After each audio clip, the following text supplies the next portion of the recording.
తల్లిని ఏమంటారు?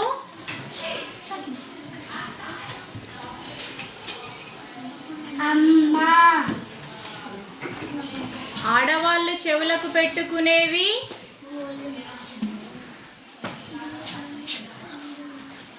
కమ్మ. చెట్టులో ఒక భాగం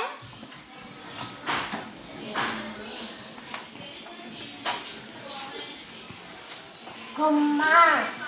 ఆకులు వేటికి ఉంటాయి?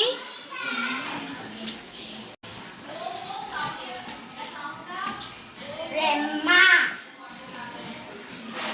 జిగురు ఉండే చెట్టు ఏది?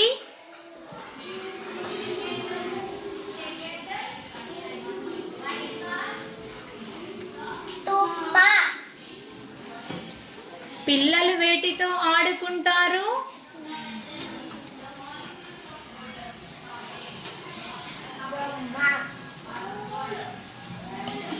పుల్లగా ఉండే కాయ ఏది? నిమ్మ. తడిగా ఉండడాన్ని ఏమంటారు?